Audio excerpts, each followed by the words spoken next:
Salut! Aujourd'hui, nous allons parler des 4 fantastiques premiers pas dans le MCU.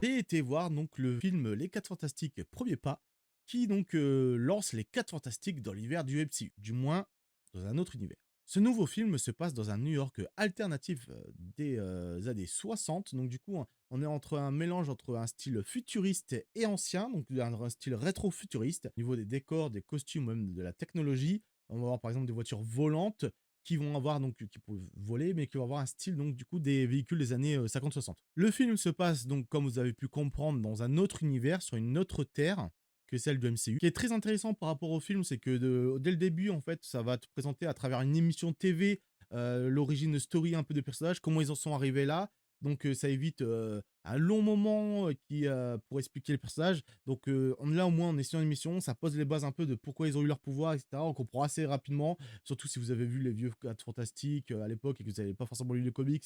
Ça vous permet un peu de vous situer, de comprendre pourquoi ils ont eu leur pouvoir. J'ai également trouvé au niveau des personnages que le casting fonctionnait vraiment bien. J'aime beaucoup ce casting pour les personnages.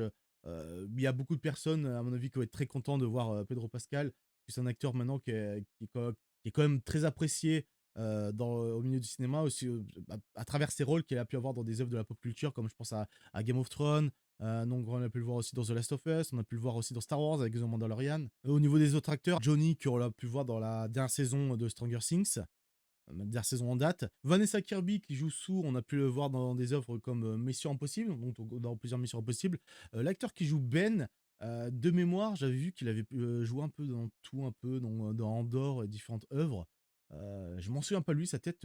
Après, bon, on le voit plus souvent en tant que chose, donc forcément, ça aide pas. Il y a tout le film qui va centrer autour vraiment sur la famille, mais plutôt sur deux personnages de Sue et Red Richard, et autour donc des personnages qui vont graviter autour dans ce cocon familial, donc avec Johnny qui est le frère de Sue et de Ben aussi, qui est une sorte d'ami de la famille. On est plutôt sur Red Richard, Sue et leur enfant. C'est ce qui fait le charme également de ce film, où on n'est pas genre sur une équipe de super-héros traditionnelle, on est sur une famille de super-héros, ce qui est plutôt intéressant par rapport à ça. Il y a des scènes qui sont impressionnantes au niveau effets spéciaux et visuellement. Je pense notamment à l'arrivée de la surfeuse d'argent pour annoncer l'arrivée de Galactus. Les scènes dans l'espace également qui sont très impressionnantes. Il y a aussi également de la musique donc du coup joue un gros rôle aussi. Par exemple, on a la musique de Michel Giacchino, je galère toujours avec son prénom et son nom, c'est incroyable, donc qui a fait la musique du Jurassic World.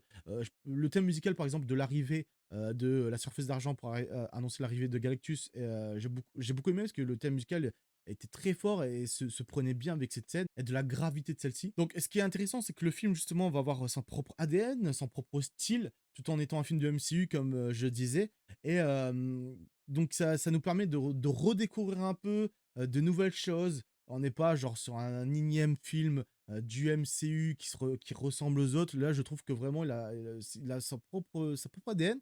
Et quand on sait, par exemple, que l'univers du MCU va être rebooté par la suite avec Secret Wars, j'espère qu'ils vont conserver cet univers alternatif, parce que je trouve que ce côté rétro-futuriste fonctionne vraiment bien, et même cette équipe aussi. Donc en plus, au niveau du film, ça fait 4 ans qui sont en activité, les 4 Fantastiques. Donc ils ont pu affronter différents méchants que je ne connais pas forcément parce que je n'ai pas lu les comics Les 4 Fantastiques, mais que je pense que beaucoup de connaisseurs doivent connaître. Le méchant ultime, comme montré dans les bandes annonces, est Galactus. Il est très impressionnant, donc du coup par sa grandeur. Il me semble que dans les comics, si je dis pas de bêtises, il est beaucoup plus grand, il fait même la taille d'une planète, je crois. Mais là, de l'avoir exploité sur cette taille-là, c'est beaucoup mieux, je pense, en termes de gestion pour un film, pour l'univers en général. La surfeuse d'argent également est impressionnante. J'ai beaucoup aimé on s'est exploité un peu son origin story, mais tout ce qui gravite autour d'elle, qu'on parlera dans la partie spoil. Mais en soi, le film est vraiment très cool sur plusieurs points. Pour les points négatifs, je dirais que euh, oui, parfois certaines blagues sont un peu chiantes. Par exemple, c'est un Marvel, donc forcément on va avoir de l'humour, c'est un tout public. Comme beaucoup de films maintenant, il faut toujours qu'on ait de l'humour. Mais je dirais que parfois les blagues sont mal placées. On a une scène à un moment par exemple qui va exploiter la gravité, l'urgence d'une situation, d'une préparation, et on va avoir une blague qui va s'éterniser, qui casse un peu le rythme de cette urgence. Et au bout de quelques secondes, tu dis c'est bon, arrêtez là, et parce que ça devient long quoi. et aussi par exemple une blague par rapport à la surfeuse d'argent qu'au bout d'un moment, tu arrives à la fin du film, tu dis: «C'est bon, j'ai compris quoi, j'ai compris la blague». Côté négatif aussi également, j'aurais aimé que Galactus soit beaucoup plus traité, qu'on rajoute, peut-être quoi 20 minutes du film pour exploiter un peu plus le personnage. Je trouve que ça aurait mérité quelques scènes supplémentaires. Ça aurait pu être cool aussi que le film commence sur comment il est devenu lui-même Galactus ou autre. Enfin, je sais pas, ou quelque chose qui, sur ce côté-là, j'aurais voulu en apprendre un peu plus sur Galactus. Ben est un beaucoup trop en retrait par rapport à Johnny, enfin et aux autres. Parce que, même si ça gravite beaucoup autour de la famille, Johnny à un moment va avoir un rôle assez important par rapport à ce qu'il va mettre en place par rapport à la surface d'argent. Tandis que Ben, à un moment, on essaye le film tente quelque chose par rapport à lui, en tentant une approche avec un personnage, secondaire qui traîne comme ça, dans le film, mais ça va pas plus loin et j'ai trouvé que il manquait un peu d'exploitation du personnage de Ben. Mais en tout cas, voilà, le film en vraiment genre c'est un renouveau visuel pour le MCU. À voir donc, ce que ça va apporter par la suite avec justement sa fameuse scène post-générique. En tout cas, j'ai beaucoup aimé cette petite famille, ces nouveaux personnages et vraiment, pour le coup, c'est peut-être, si je devrais faire un top 5 ou top 10 de mes films MCU préférés, je pourrais le mettre dans l'eau parce que vraiment, j'ai beaucoup aimé. On va passer à la partie spoil parce qu'il y a certaines choses que je souhaite vous expliquer. Et en tout cas, si vous arrêtez sur cette vidéo, comme je dis souvent, faites-vous votre propre avis et allez voir le film. Partie spoil. Donc, il y a certaines choses que je voulais parler par rapport au film. Il y a des trucs que j'ai vraiment beaucoup aimé, comme par exemple, vous voyez, à un moment, on a donc du coup Galactus qui propose donc du coup à cette famille de faire le choix, genre entre leur fils et la planète Terre. Donc, forcément, ils vont choisir leur enfant, ils vont pas sacrifier leur enfant, ce qu'on peut comprendre. Et en arrivant sur Terre, quand ils expliquent la situation, donc on a toute l'humanité qui se retournent pas forcément contre eux, mais qui regrettent cette situation et qui vont un peu les rogner, si je puis dire. Alors que c'est un peu, enfin, alors que les 4 Fantastiques ont apporté la paix sur Terre, il y a plus de guerre, les pays donc du coup sont désarmés. On a donc vraiment ils ont fait beaucoup de sacrifices, ont combattu beaucoup de menaces pour le bien humain. Et là, par exemple, avec cette approche de Galactus, on a donc ces humains qui se retournent un peu contre eux, enfin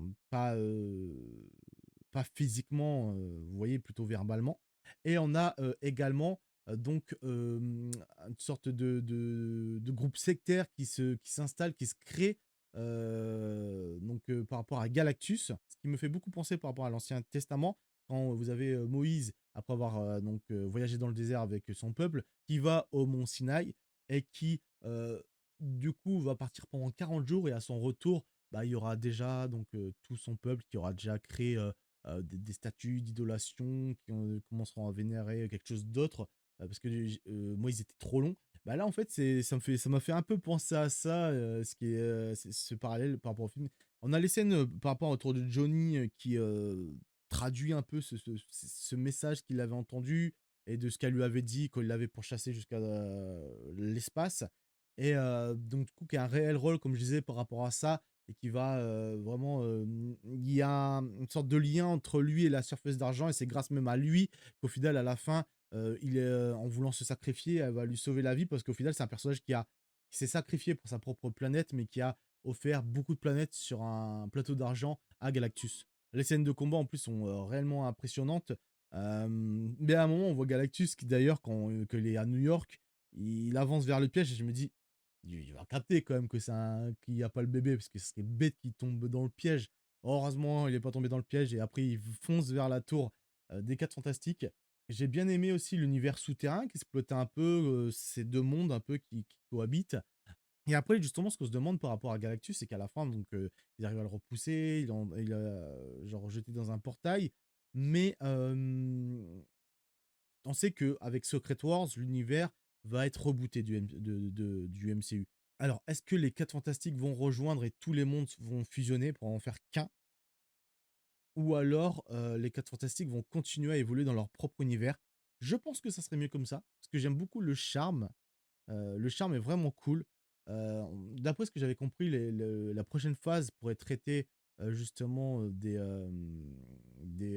X-Men. Enfin, comment on appelle ça déjà? Parce que dans le DC, c'est les méta-humains. Les mutants, oui. Chez Marvel, c'est les mutants. Apparemment, ça devrait traiter un peu plus les mutants dans la prochaine phase. mais est-ce que justement Galactus pourrait pas être le grand méchant des prochains Avengers qui aura un peu plus loin? C'est pas ce que je maîtrise le plus, les informations Marvel, etc. Mais en tout cas, voilà, pour moi, c'était un film assez intéressant qui exploitait beaucoup de choses. La partie spoil est assez courte parce qu'au final, il y avait quelques. Ah si, la scène post-générique, vous voyez à la fin, on a donc du coup Sue qui va vers son enfant et on voit Dr. Fatalis, donc Doomsday en anglais. Si, ouais, c'est ça, c'est Doomsday. Et qui a son masque enlevé, qui a le bébé. Donc on se dit, ça lie un peu avec la scène post-générique de Thunderbolt, où en fait à la fin on voit le vaisseau des 4 Fantastiques qui vont dans leur univers.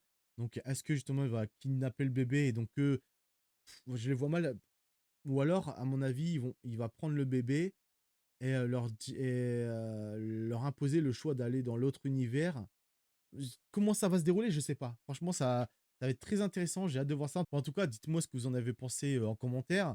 Le film est meilleur que, pour le coup, que Superman. J'ai pas fait de critique de Superman parce que, bah voilà, j'ai tardé à voir le film, j'ai tardé à faire le retour. Enfin, à écrire bah, à la fin, je me suis dit pourquoi sortir la vidéo. Jurassic, ça a pratiquement pas fait de vues, alors que d'habitude, les vidéos de Jurassic font des vues. Là, je me suis dit, j'ai vraiment envie d'en parler parce que c'est le but de la chaîne, c'est que j'aime quelque chose, j'aime bien en parler. Donc bah voilà, en tout cas, c'était mon petit avis. Il était bien meilleur que Superman. Donc pour le coup, vraiment, pour être objectif, même si j'attendais beaucoup plus Superman, malheureusement. Mais voilà, en tout cas, c'était Lord. Je vous souhaite une bonne journée ou une bonne soirée. Et en tout cas, la chaîne va changer sur pas mal de choses. Je vais continuer les vidéos comme je faisais donc du coup Lord Swordgun, mais la chaîne va changer de nom et il y aura donc du coup des petits podcasts de news, etc. Et on en reparlera. Salut!